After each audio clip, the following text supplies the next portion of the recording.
Do you want to learn to deliver working product frequently? Well, Sylvester Stallone said every champion was once a contender that refused to give up. Hello, I am Juan Navarro, this is Advanced Quality Programs, and I invite you to explore the quality philosophies and concepts to apply them to our everyday life.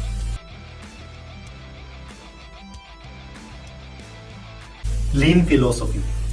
All successful companies make emphasis on understanding and satisfying their final user.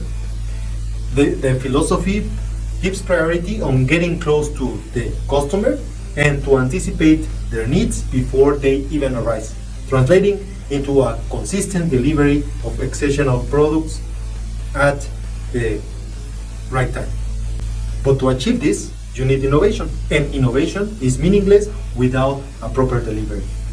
Supply chain management makes you sure that you have a smooth flow of materials, products, and information from all your suppliers to the producers, to the distribution, and ultimately to your customer.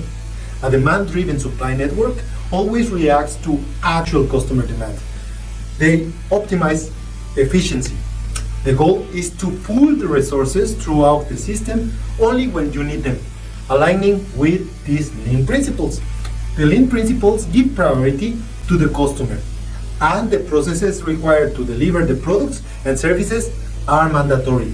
Like Kaizen promotes continuous improvement processes. Just in time, accelerate the material flow, and the quality at the source eliminates the defects. And value stream analysis helps you to streamline ordering and delivering processes.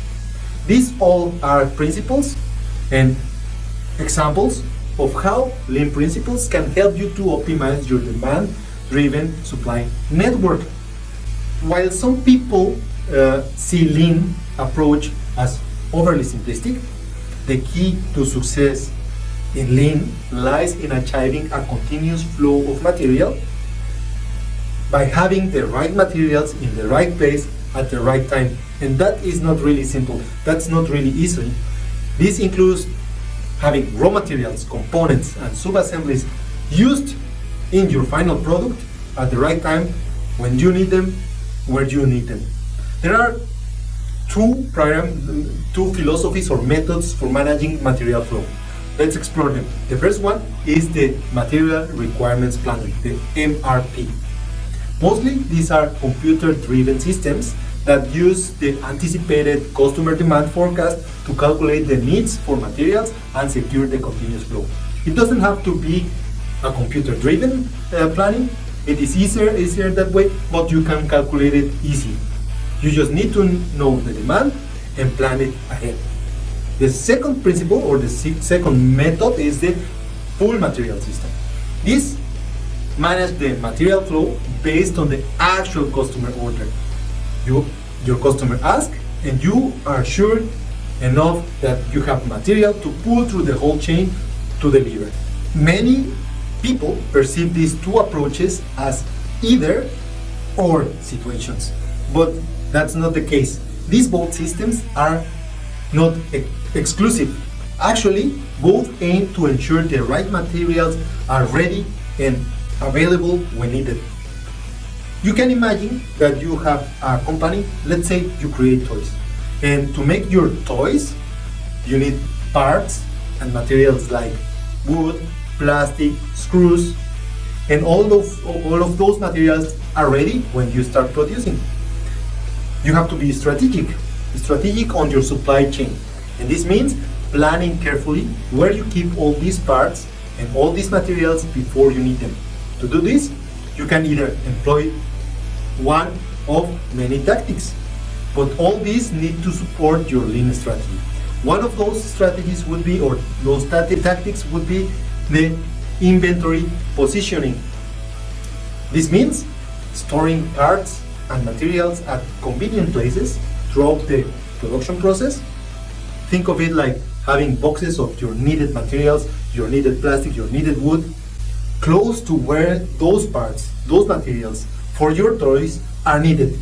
such as near assembly points, are the key. This way, you don't have to waste time searching for what you need when you need it. The second tactic that you could use is the buffer inventory protection. This means even with materials at the convenient places, as in the other tactic, you might want to keep some extra stock of certain parts just in case. This buffer helps you to manage unexpected situations. Like if one location where you had your box of material is not accessible. You prevent delays by having an additional stock somewhere else strategically. And another tactic that you can actually use is the pull system implementation.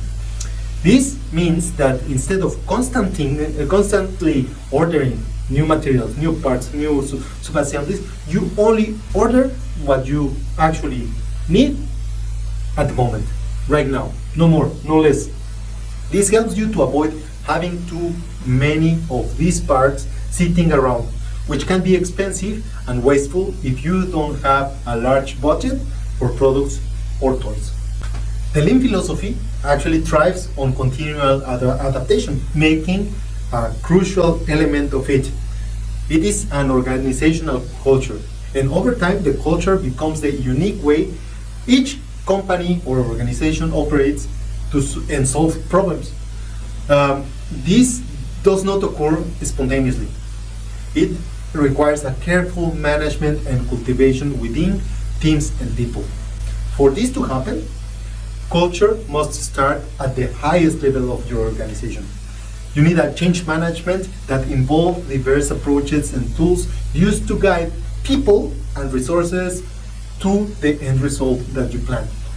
When you are building a lean culture, the principles must originate from within and be supported by and driven by the organizational leaders from the beginning and cascade. But how you do that, you may ask? Well, there are 3 steps to apply.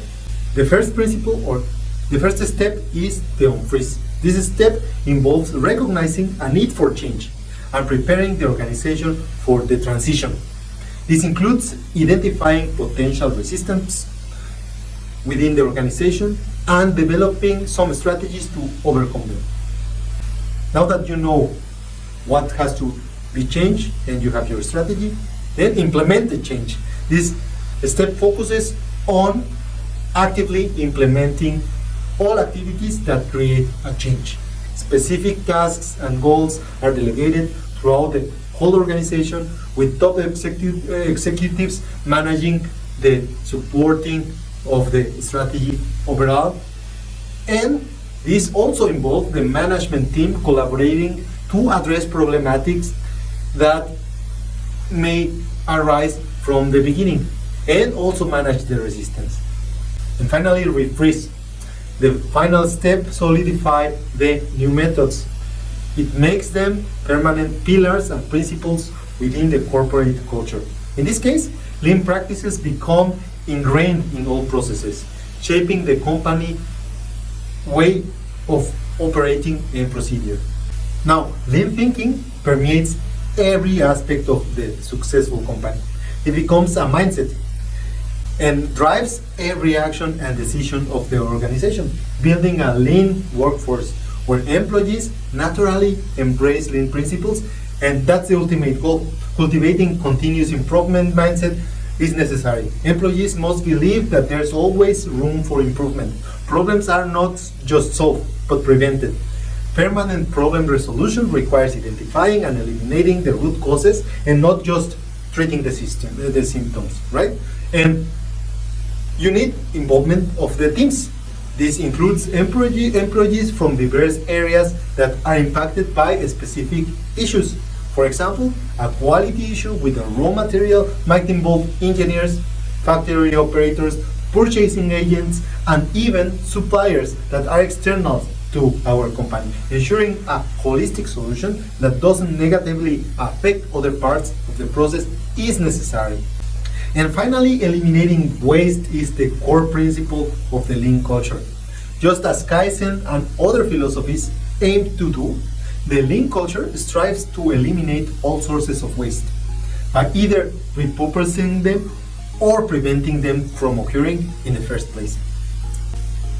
A quality mindset and continuous improvement effort become prevalent throughout all the organization, making the lean philosophy the cornerstone of the daily operation. The corporate culture evolves into one where this is just the way we do things here.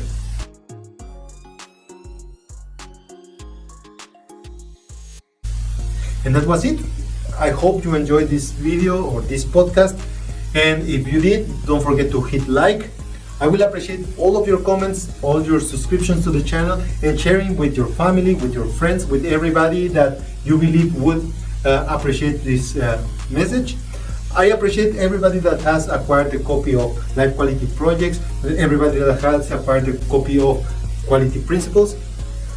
I also appreciate all of your comments and your ratings in Amazon and Goodreads. And I leave you with a quote from Sylvester Stallone. Going in one more round when you don't think you can, that is what makes all the difference in your life. Don't forget to hit the bell and see you next week.